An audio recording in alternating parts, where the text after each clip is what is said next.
Hello, everybody. Welcome to Virtual Thursdays, Dire Literary Series. Tonight, our feature is Julia Lisella, and this will be followed by open mic. So let me tell you a little bit about Julia, or show you a little bit about Julia, if I may.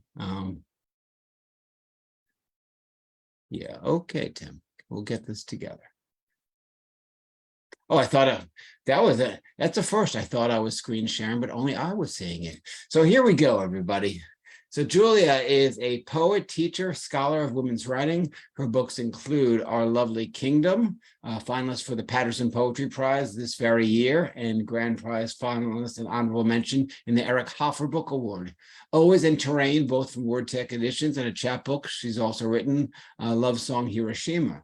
Her poems, book reviews, and essays appear in numerous anthologies and literary journals, both online and in print. So definitely peruse the site if you want it is julialisellapoetry.com. And, if you really, there's her books, there's her full bio. So definitely check it out. And without anything further, let me turn it over to Julia Lisella. Welcome. Well, thank you. Thank you so much, Tim, for having me in the Dire series. I have to say that these series that have been able to continue, it's a long running thing, but to have it keep going in such a lively way all through COVID is really something we, to be admired. And, having run a series through COVID myself, I know it's a great feat, and the community really appreciates it. So thanks for having me. What I thought I would do is, here's my book, Our Lively Kingdom. I thought I'd read just a few poems from here. I got to put my timer on because I know I got to keep it to a time. And I lost my timer, but it's here. I'll be using my time to do that. Okay. And so what I thought I'd do is read a few poems from this book to give you sort of a feel for what the poems tried to do in this book.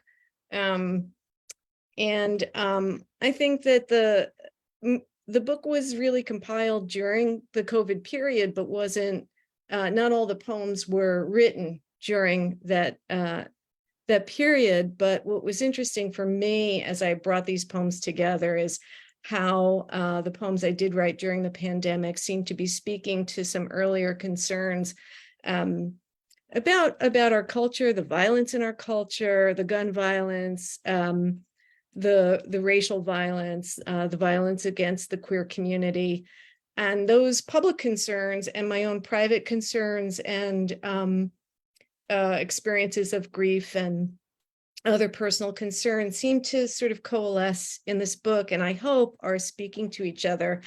But I'll start on a lighter note with a poem called Love Visits Us.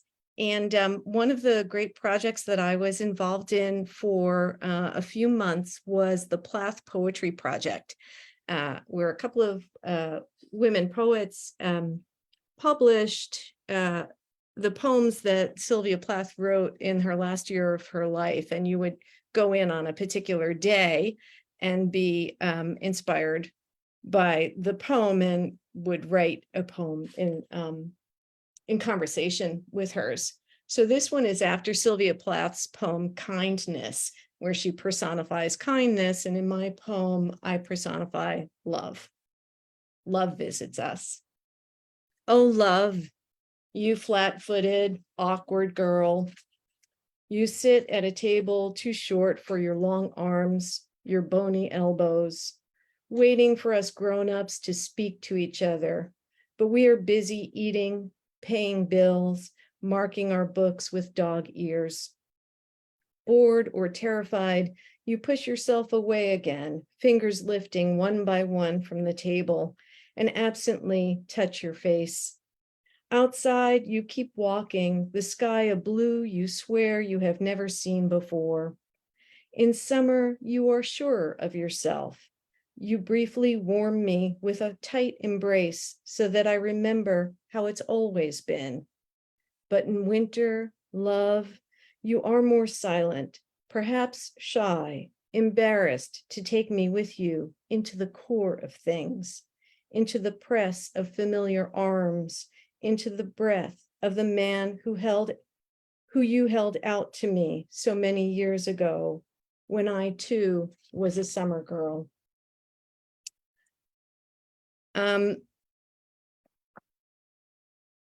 Yeah, so some of the poems are quite, I guess, personal, private, but they try to reach out beyond a bit. Hot flash. I breathe through, turn my head away from the clerk while speaking, or fan myself while on the phone, chatting, my nose to the dog, my wet forehead on his paw, or stare at the fan spinning above my head, 5:30 a.m. I am not just my body. I insist while the passage of heat makes its way, familiar journey now from some no place before the earth was formed, to my neck and face, my outer limbs, a deep sweat, a swooning, so miraculous, yet it happens several times a day. Is my body just grieving the loss of the blood-red moons, the cramps, the muscles throbbing? Some days I swear I feel the swell at the breast as though I'm due to feed my kid. The body's history feels different than mine, as does the earth's. And yet in unison, we keep telling this short story without words, with spasm and fit, like lyric, like labor. There's a theme in the book, I think, about sort of the grief of parents, mothers, parents, kind of coalescing with other larger griefs in the world. Thoughts about hunger on a morning walk. All life is like that, a pursuit to satiate hunger, hunger for love, hunger for food, hunger for, and in pursuing it, not beauty, but violence, which eats that hunger, persistent as the ants in the cleave of sink, the wasps boring out of the hole in the ground, the dog whining for the company of some mammal nearby, the squirrel carrying half a bagel across the lawn and in a flash, dropping it in pursuit of another catch, more life more life in which to pursue hunger. The lady in night shorts watering the lamppost and the curved brick edging, while the grass beneath her slippers yearns. This is the way we trick ourselves, decorating the hunger with potted plants and plastic figurines. My text to my son, 200 miles away, have a good day, I love you, which is not a real greeting, but the hunger to lift him again in my arms as he once was. Even my mother at 97, still feeding me her hunger, her worry, her thirst, her arms nearly breakable in sleep, joints no longer connecting elbow, knees, and toes, parrying, contemplating. These are just fillers like so much refuse on the shoreline of a city beach, evidence that we lived, broke open a beer, relished a drumstick or an apple, cores and bones washing up, reminding us of hunger. Now at the kitchen sink, the minuscule ants march ferociously into the sprayed raid, as if each still in life, still in pursuit, still hungry. I am checking my time. I think I have time for one more. 10, is that? I think so. Couple more even. A couple more. Okay, I'm going to do a couple more. As I said, this book came out right after COVID, and this poem is called "The New York Times Publishes 1,000 Names," and it starts with an epigraph from someone I hope is not listening. I don't know about you, but I'm ready for something to be different. This staying at home, not knowing what's going to happen next, worrying, not sleeping, well, it's tiring. Email from my yoga teacher, May 26th, 2020. And you might take note of the date, May 26th. The New York Times had published the 1,000 names representing the 10,000 people who had already died of COVID 2 days before. And then on May 25th, George Floyd had been killed. And the poem tries to reckon with these various events. Let us be tired. Let us stay and arrange the coffee mugs on a new shelf. Let us stare at the dog. Let us roam around the house, forgetting what we needed to do next. Let us read the 1,000 names, knowing they are only a portion of what ails us. All morning, let's read them. Let us read the names out loud. Let us be interested in how the Times defines a life and how we do. This is the virus and that is the gun. This is the virus and that is the knee on the neck. This is the vigil and that is the vigil. This is the breath not taken and that is the breath not taken. This is the storm and that is the cough. This is the mask and that is the placard. Let us hear the fear in a neighbor's cough. Let us hear the fear in a siren. Let us vigil. Let us watch here on our knees in the sunlight. Let us remember to kneel in the sunlight. 8 minutes, 20 minutes, a lifetime. Let us reject athletic trainers and yoga teachers and meditation leaders and priests and poets. They mean well. They mean to get us back into it. They are here for us. Let us stop feeling relieved if we do not have underlying conditions. We have underlying conditions. Maybe I'll just end with maybe the last poem in the book. I'm receiving now. I'm receiving now, arms bare and wide, the rain on the window, the plot without an ending I can understand. Even now the temperature outside to inside, the walls a blank cream color, not a shimmer or a way to go. I'm receiving now all the excuses and pardons, all the sheared edges, the unmade beds, the photographs unidentified and yellowing, maybe my mother's friend, my father's cousin. Beloved road, the slicks, the cars, but not arriving. Who is going anywhere? I'm receiving now the gifts left on the doorstep. No, it's the mail, boxed and damped in the cold rain. I'm receiving now my paces, my permission. The flood at my feet is wild with its own abundance. How silly I've been. The furniture cramped and full of dust and blankets, the couch worn and creasing its leather face, my hands extended. I'm receiving all the grief.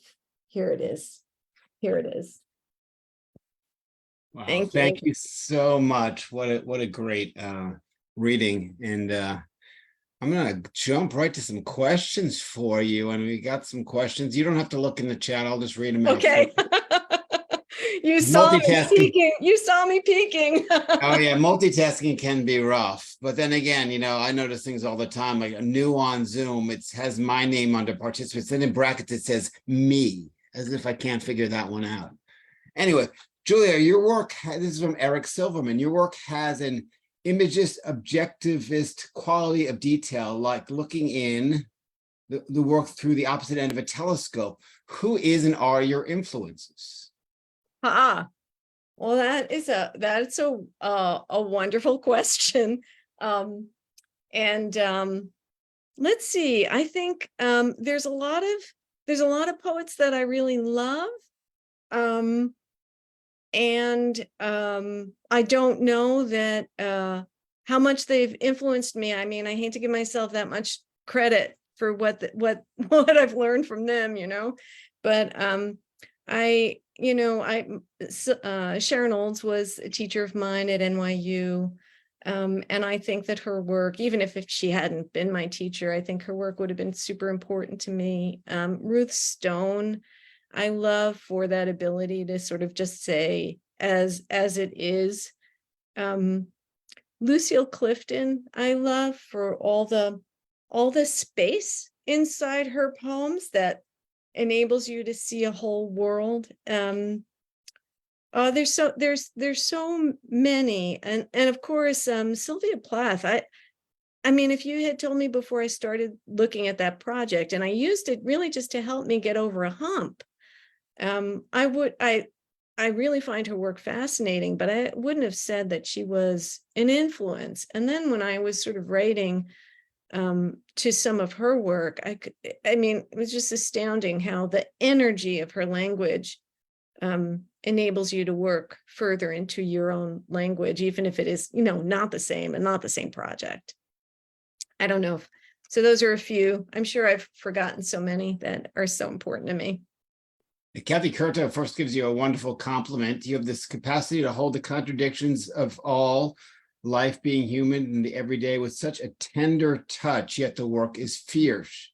Are ferocity and tenderness part of the process in any way, and is capturing the beauty and violence and heartbreak? Does it come natural to you? Does it happen intentionally, or does it come naturally to you? Oh, Kathy. Is that a setup? First, I guess thanks, but no setup. I just love no setup. Here's the thing for me, I guess. And I tell this to a lot, afraid of so many things. As I get older, I'm afraid of even more things like driving at night, or things that are just like normal for other people kind of make me nervous, and so the one place where I'm just absolutely brave is in my writing of poems. Maybe not so much my writing of other genres. I mean, I just work to write an essay or to write other or prose. I mean, it's hard for me, but I think that writing poems is like the bravest thing I do. So whatever happens, I don't know. But so yeah, go ahead. No. But to piggyback that into a question that I had here, your themes are relationships and loss, trauma, and longing. Are any of those easier for you to write? Well,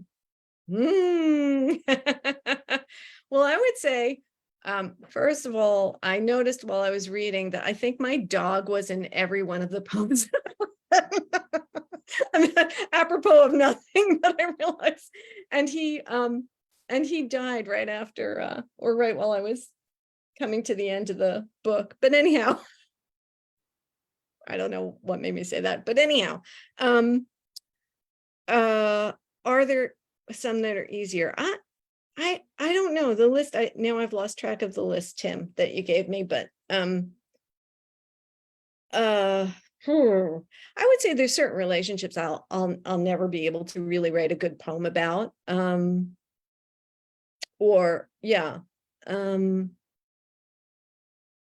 so I don't know. I think it's the about thing that's for me. It's I sit down, I don't know what's going to happen. I don't sit down and say I'm going to write a poem about. I really don't know what's going to happen when I sit down to write. Now, I don't know if that answers. Sure. Now, there are 8 years between this book and your last one. Does that have something to do with being busy, ability to produce, or does it just take a lot of time for you to write individual poems?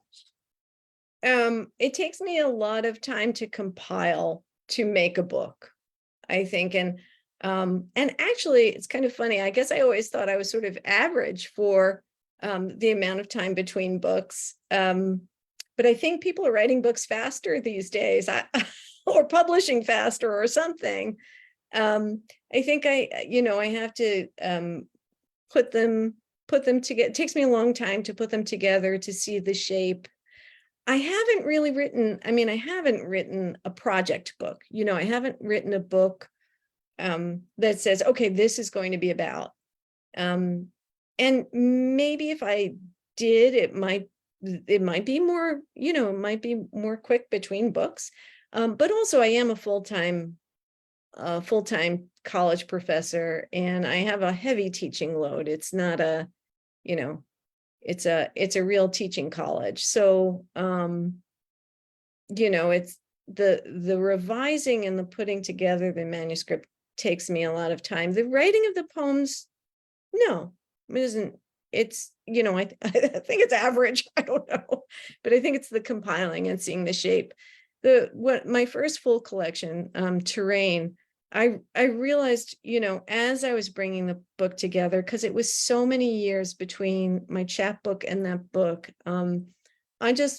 they're poems about miscarriage, they're poems about early motherhood, and I really had no traction with them in the early days. Now women are writing about these things, and in a very unsentimental way, but for some reason I couldn't move them along. Finally, there was at one point I realized what the opening poem was, and then I realized the book really is about early motherhood. And that book probably mostly has that sort of center. But yeah, I guess it takes me a while to sort of figure out, what is this thing about? Now, with your busy teaching schedule, you also write book reviews. Do you ever have these moments when you think, hey, what about my writing? Like, do I get a turn? I think every good literary citizen, and I think I'm a good literary citizen, I think we think those things, but maybe not out loud. Right, Tim? I agree. John Wessex writes, when writing poems of witness, is it unhelpful to write about things you didn't personally experience? And how close to the source do you need to be to not spread misinformation? Well, I think that's a really, really good question. And I respect where that question is coming from. The New York Times publishes 1,000 names. I felt that was a really, I felt it was a poem that I had to write it. And so I tried to write it from the place from which I witnessed and felt it. But yeah, I mean, there are, in my early days of teaching at the college I teach at, I had a lot of, the demographics of that college has changed a little bit, but in the early days, well, and probably even true today, I had a lot of students with some really interesting and tough backgrounds. And I didn't, somebody asked me, oh, well, that's a great story. Are you going to put that in a poem? It's like, no, that's not my story. So I do try to be careful about what is my story and what isn't my story to tell. And I was very aware of that when I was writing that poem. I have another poem in the book about the shootings in Orlando. And for me, that again, I felt I had a personal connection. I did not lose anybody in that shooting. I've not lost anybody in a mass shooting. But where I connected was that I was listening to interviews of family members of all these young queer people who got slain. And I connected with that as a parent of a gay young man. So I definitely take your point about, whether and when you can use stories, tell stories, get involved with the story. I hope that I'm crisscrossing into the story in a place where I have a place. And I hope that I stay aware of when I don't, Yeah, I mean, it's really important though, because like, if you're just stuck writing about your own story, no one wants to read poems about my Raisin Bran this morning. There's nothing Right. there. Right. But if your story is like, I can't eat my Raisin Bran because I'm upset that 25 people just got killed in Ohio, then it's your story. And we all have to tell those stories, not that you're upset that you can't eat your Raisin Bran, but you know, that, My Raisin Bran's is all over the place here. but I mean, that is, you know, that is part of our world, you know, and I think we do need to stand witness to it.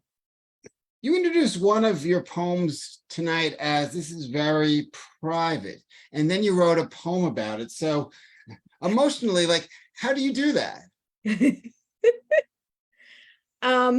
Oh, thank John. John gave me a thumbs up. Is that is good? I guess.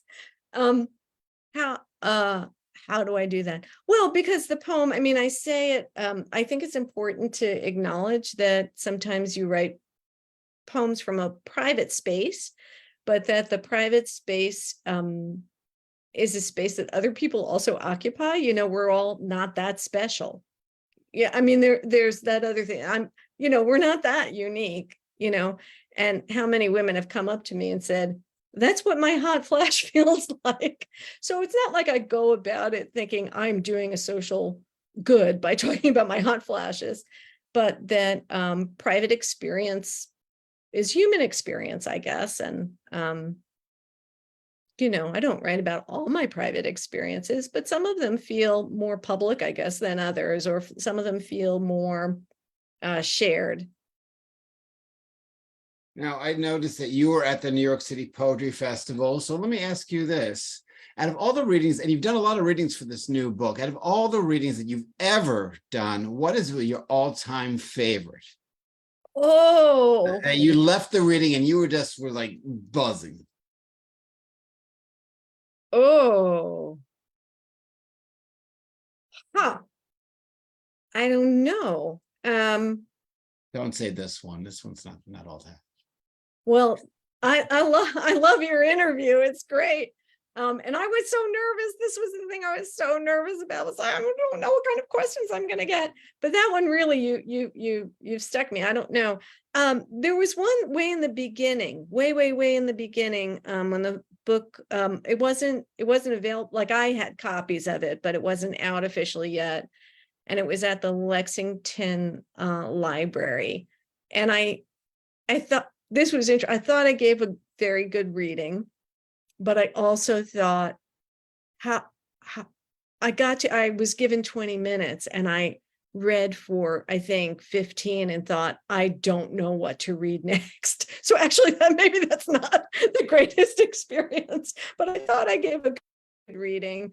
Actually, the that I did with Maria Fama, who's here in Philly, was really fun because we chatted. We sat next to each other, which we don't do very much meetings, but through a sort of confluence of mistakes and a small space, they stuck two chairs up there. So Maria and I sat down.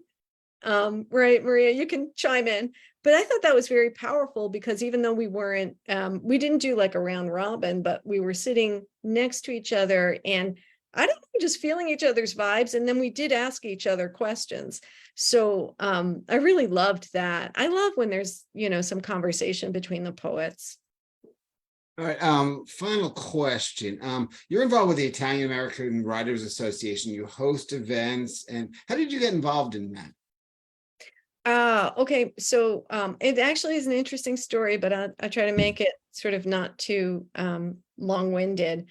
But when I was in New York, you know, my sister and her husband were very involved in the New York Italian American Writers Association. And I, you know, having a sister who's a poet, you know, we try to celebrate each other, but not be on top of each other, you know. So I always felt when I was in New York, that was her thing. And so when I moved to Boston, that was her thing. That was the New York thing.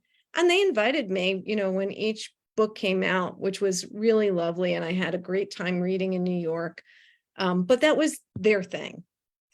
But then about 7 years ago, they were invited to sort of take their show on the road and bring it up to Boston to I Am Books, where you read, Tim, for us. And they got a great turnout. There were 6 of us who read that night. And everybody kept asking, oh, are you going to keep doing this? So they scheduled one more, but by that time, my brother-in-law Gil, who is also a wonderful, really wonderful poet, both, you know, they're a dynamic duo, those two. He was very sick. He had leukemia and he couldn't help Maria host that one. And of course, Maria wasn't going to come up and host it. So I hosted it for them. I had no idea what I was doing. I didn't know who to invite. I didn't know very many, or I didn't think I knew any Italian writers in Boston. And I called Olivia, who I did know, Olivia Chiron, wonderful fiction writer. And I said, Olivia, you're a Bordighera writer. I have to pull together a bunch of Bordighera writers for this event that they created, but they can't do. And that's how I met Jen. And, you know, and then the rest is history. You know, we just got such a warm response that people wanted the series up in Boston. So I started doing it. So it was really my brother-in-law's sort of last gift, I think, to me is like, okay. But now we have a wonderful board. We have board members here and we have members here too. Marissa is a wonderful fiction writer. She's here. Kathy is on the board. She's a wonderful memoirist. And Maria Fama is in our organization and she's a wonderful poet. So it's really, you know, it's been lovely. So, and working with Jen's been great. Yeah, you and Jennifer Martelli do a great job. So, Julia, thank you so much for coming on and reading and answering questions. Folks, here is the book, Our Lively Kingdom, which came out this very year, and the previous one. It's on the next page. I thought I was being so cool. In the previous one, always, and check them both out. You would love people to go to that wonderful bookstore in the North End to buy them, correct? But if they're online, what should they do? Yes. And you can use Bookshop and go online with I Am Books on bookshop.com. I love that site because, you know, you're supporting independent bookstores. And you can choose the bookstore that you want to attribute the purchase to. All right. Well, thank you so much. For folks that are watching this live stream on Facebook, use the link if you want to be on the open mic, which is coming next, and I will let you in for the open mic. And thanks once again. Thanks, Julia.